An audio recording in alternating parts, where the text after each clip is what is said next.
HSC ২৬ ও ২৭ ব্যাচের মানবিকের শিক্ষার্থীরা তোমাদের অনেক সিলেবাস এখনো বাকি আছে। তোমরা জানোই না যে এত বড় সিলেবাস কোথা থেকে শুরু করবে, কিভাবে শেষ করবে, কিভাবে পড়বে, কিভাবে পড়লে সবচেয়ে ভালোভাবে সবচেয়ে অল্প সময়ে সিলেবাস শেষ হবে।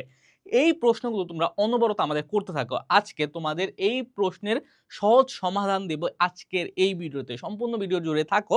আমি বলে দেব যে কিভাবে অল্প সময়ের মধ্যে এইচএসসি ২৬ ও ২৭ উভয় ব্যাচের শিক্ষার্থীরা তোমাদের জমে থাকা সিলেবাসটা শেষ করতে পারো।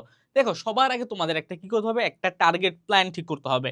এই ক্ষেত্রে টার্গেট প্ল্যানটা কিন্তু এইচএসসি ২৬, এইচএসসি ২৬ যাদের হচ্ছে সময় একদমই নেই তাদের একরকম হবে, আরেকটা হচ্ছে ২৭ তাদের হবে কি আরেক রকম। ২৬টা হবে কি ডিরেক্ট প্ল্যান। ডিরেক্ট কেন? কারণ হচ্ছে তোমাদের হাতে আর রাফলি ১-১.৫ মাস সময় আছে, তাও তোমরা পাবা না।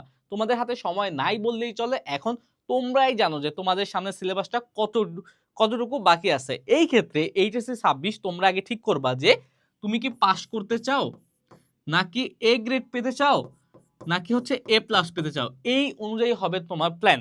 সবার আগে এইচএসসি ২৬ তোমরা হচ্ছে পাস করার জন্য নিজেকে প্রস্তুত করবা। কারণ হচ্ছে এইচএসসি ২৫ ব্যাচে মানবিকের শিক্ষার্থীদের ফেলের হার ছিল সবচেয়ে বেশি। প্রায় ৫০% স্টুডেন্ট মানবিক থেকেই ফেল করছে।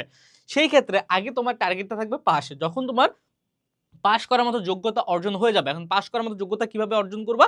সিম্পলি বোর্ড কোশ্চেনগুলো পড়ে। বোর্ড কোশ্চেন পড়ার পরে তোমার এখন টার্গেট থাকবে যে তুমি এ পাবা। এ বা এ প্লাস পাওয়ার জন্য তোমার অনেকটা হচ্ছে কি সেম। এ পাওয়ার জন্য তোমার হচ্ছে বোর্ড কোশ্চেনের বাইরে তোমার মেইন বইয়ে একটু ফোকাস করতে হবে। যেই টপিকগুলো থেকে আসে প্রশ্ন, বারবার আসে, ওগুলো ভালোভাবে পড়বা। তারপরে যারা এ প্লাস পেতে চাও তোমাদের কিন্তু কিচ্ছু বাদ দিলে হবে না। আমি সবসময় বলি যারা এ প্লাস পেতে চাও তোমাদের জন্য শর্টকাট কোনো কিছু নাই, তোমাদের সকল কিছু পড়ে যেতে হবে। কারণ কোথা থেকে প্রশ্ন আসে তুমি আমি বলতে পারবো না। সুতরাং আগে হচ্ছে এইচএসসি ২৭, ২৬ তোমরা হচ্ছে পাশের যোগ্যতা অর্জন করবা, তারপরে এ প্লাস। ওকে, আগে এ প্লাসে যাবা না তাইলে ভুল করবা। এখন দেখো ২৭ ব্যাচ তোমাদের টার্গেটটা কি থাকবে? তোমাদের আপাতত টার্গেট থাকবে কনসেপ্ট ক্লিয়ার করা। যে যেমনেই হোক না কেন আমি কনসেপ্ট ক্লিয়ার করব, তার পাশাপাশি আমি একটা নোট তৈরি করব, বই দাগিয়ে পড়বো। নোট তৈরি করলে এবং বই দাগিয়ে পড়লে পরীক্ষার আগে তোমার রিভিশন দেওয়াটা অনেক বেশি ইজি হয়ে যায়। ওকে, তারপরে হচ্ছে তোমার ঠিক করলা যে তোমার টার্গেট কি, তুমি কি কি পড়বা। এখন হচ্ছে তোমার সাবজেক্ট প্রায়োরিটি।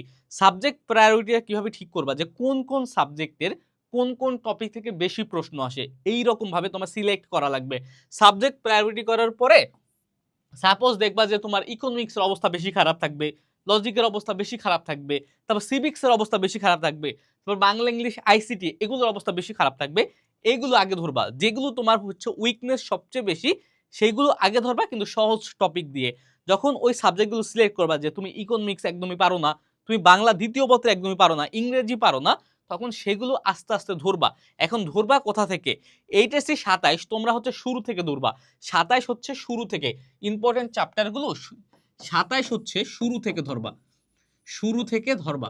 আর যারা ২৬ আসো তোমরা হচ্ছে মেইন টপিকগুলো ধরবা, ইম্পর্টেন্ট টপিকগুলো ধরবা।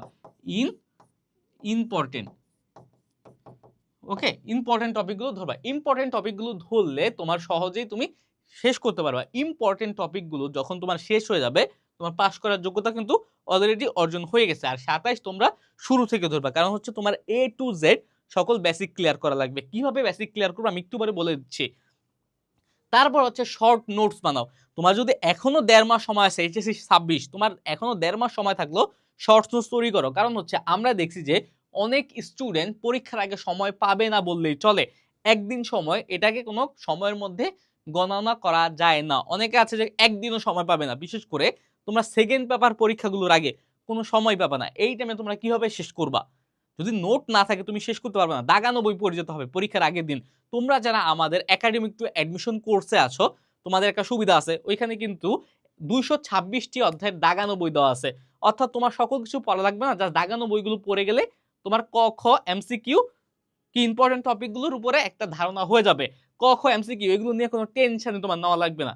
এটা একটা সুবিধা। আর যাদের দাগানো বই নাই, হয় তোমরা হচ্ছে বইটা দাগায় ফেলো অথবা আমাদের কোর্সে এনরোল করো। এই দুটার একটা তোমার বেছে নেওয়াই লাগবে, আনলে তুমি কখনোই সিলেবাস কমপ্লিট করে যেতে পারবে না। তারপর আসো, তারপর রিভিশন করো। বারবার রিভিশন করতে হবে ভাই। রিভিশন ছাড়া মানবিকের শিক্ষার্থীরা কখনোই ভালো করতে পারবে না। কারণ হচ্ছে মানবিকের বিষয়গুলো এইরকম যে তুমি একবার পড়লে তোমার মাথায় থাকবে না। তুমি একবার পড়বা, বুঝবা, তারপরে একটু রিভিশন দিবা, ভালো হবে। এই রিভিশনের ক্ষেত্রে শর্টস নোটস আর দাগানো বই এই দুইটা হচ্ছে সবচেয়ে ইফেক্টিভ। এই দুইটা ফলো করলে আশা করা যায় যে রিভিশনটা তোমার ভালোভাবে হয়ে যাবে। এই কয়েকটা টপিক যদি তুমি মানতে পারো তাহলে তুমি শুরুটা করতে পারবা। শুরুটা করবা ওই যে একদম কোয়েশ্চেন এনালাইসিস থেকে শুরু করে একদম শেষে গিয়ে রিভিশন দিবা। আগে কোয়েশ্চেন এনালাইসিস করবা, তারপর কোন চ্যাপ্টারগুলো পারো না ওগুলো সিলেক্ট করবা, কোন বিষয়গুলোতে কাঁচা ওইগুলো সিলেক্ট করবা। তারপর একদিক থেকে লেখাপড়া শুরু করো। এইচএসসি ২৬ তোমরা মেইন টপিক থেকে লেখাপড়া শুরু করো, আর এইচএসসি ২৭ তোমরা শুরু থেকে লেখাপড়া শুরু করো।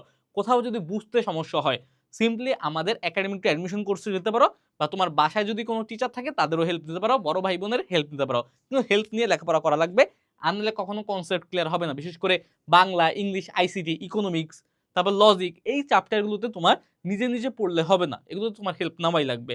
ওকে, আর যাদের হচ্ছে বাংলা, ইংলিশ, আইসিটি শুধুমাত্র এই তিনটাতেই সমস্যা আছে, বিশেষ করে এইচএসসি ২৬ তোমাদের হাতে সময় নাই, এই তিনটার জন্য তোমরা ইবিআই কোর্সে চলে যেতে পারো। ইবিআই, আমাদের ইবিআই রিভিশন প্রোগ্রামে কি আছে?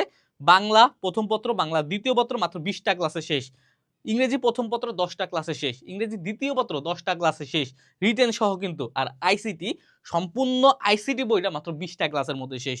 সুতরাং একদম অল্প সময়ের মধ্যে কিন্তু তোমার বাংলা, ইংলিশ, আইসিটি এই তিনটা বিষয় প্রথম পত্র দ্বিতীয় পত্র সহ শেষ হয়ে যাবে। তার পাশাপাশি এখানে কিন্তু আইসিটির জন্য ১২০০রও অধিক তোমার এমসিকিউ দেওয়া আছে, উত্তর এবং ব্যাখ্যা সহ। তারপর ২০০রও বেশি সিকিউ দেওয়া আছে, অর্থাৎ সৃজনশীল দেওয়া আছে উত্তর এবং ব্যাখ্যা সহ। আর আমাদের একাডেমিক টু অ্যাডমিশন রিভাইভ কোর্সে এইচএসসি ২৬ এর যেটা, সেখানে কিন্তু বাংলা, ইংলিশ, আইসিটি সহ মানবিকের সকল বিষয়ের ইন ডিটেইলস ক্লাস দেওয়া আছে। ৮০০রও বেশি ক্লাস দেওয়া আছে। তার পাশাপাশি তোমার জন্য কি আছে?